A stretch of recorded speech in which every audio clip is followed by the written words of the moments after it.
નમસ્કાર મિત્રો, હું ડૉક્ટર નિસર્ગ ક્રિશા ભાવનગરમાં શ્રી બજરંગદાસ બાપા આરોગ્ય ધામ ખાતે અહીંયા ઓર્થોપેડિક એન્ડ સ્પાઇન સર્જન તરીકે છેલ્લા 6 વર્ષથી કાર્યરત છું. અત્યારે આપણે વાત કરશું ટોટલ હિપ રિપ્લેસમેન્ટ, એટલે કે થાપાના ગોળો બદલવાની જે પ્રક્રિયા હોય છે હિપ રિપ્લેસમેન્ટ.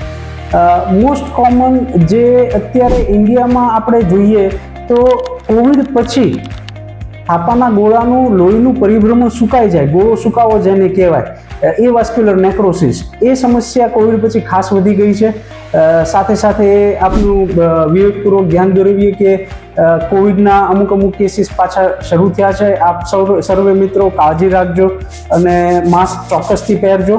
એટલે આ કોવિડમાં, કોરોનામાં જે અનિવાર્યપણે આપણે સ્ટીરોઇડ એપ્લિકેશન કરવું પડતું હતું, સ્ટીરોઇડ આપવા પડતા હતા, એનો એક પ્રકારનો સાઇડ ઇફેક્ટ છે કે લોંગ ટર્મમાં થાપાના ગોળાનું લોહીનું પરિભ્રમણ સુકાઈ જાય, વાસ્ક્યુલર નેક્રોસિસ. એની માટે હિપ રિપ્લેસમેન્ટ આપણે અહીંયા જે પદ્ધતિથી હિપ રિપ્લેસમેન્ટ કરીએ છીએ, અત્યારે 6 વર્ષમાં ઓછામાં ઓછા 200 થી 250 હિપ રિપ્લેસમેન્ટ મેં અહીંયા કર્યા હશે.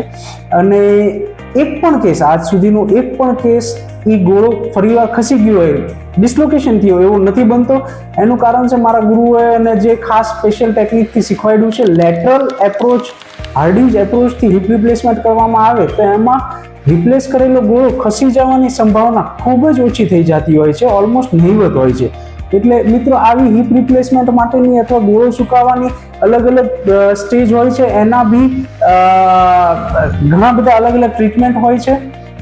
શરૂઆતી તબક્કામાં અત્યારે ભાવનગર કે સૌરાષ્ટ્રમાં અન્યથા કોઈ બી જગ્યાએ અવેલેબલ નથી, પણ શરૂઆતી તબક્કામાં જ્યારે ગોળો સુકાતો હોય, સ્ટેજ 1 કે 2 ફિકા ટાર્લેટ સ્ટેજ હોય, ત્યારે એને સ્ટેમ સેલ થેરાપીથી ટ્રીટમેન્ટ કરવામાં આવે, સ્ટેમ સેલ રિજનરેશન કરવામાં આવે તો ગોળો બદલવાની જ જરૂર નથી પડતી હોતો. નેચરલ જ ગોળો એ આજીવન ફરીવાર સુકાવાનું બંધ થઈ જાય અને ફરીવાર એમાં લોહીનું પરિભ્રમણ શરૂ થઈ જાય. એ પણ પ્રકારની સારવાર અવેલેબલ છે, અહીંયા આપણે કરીએ જ છીએ.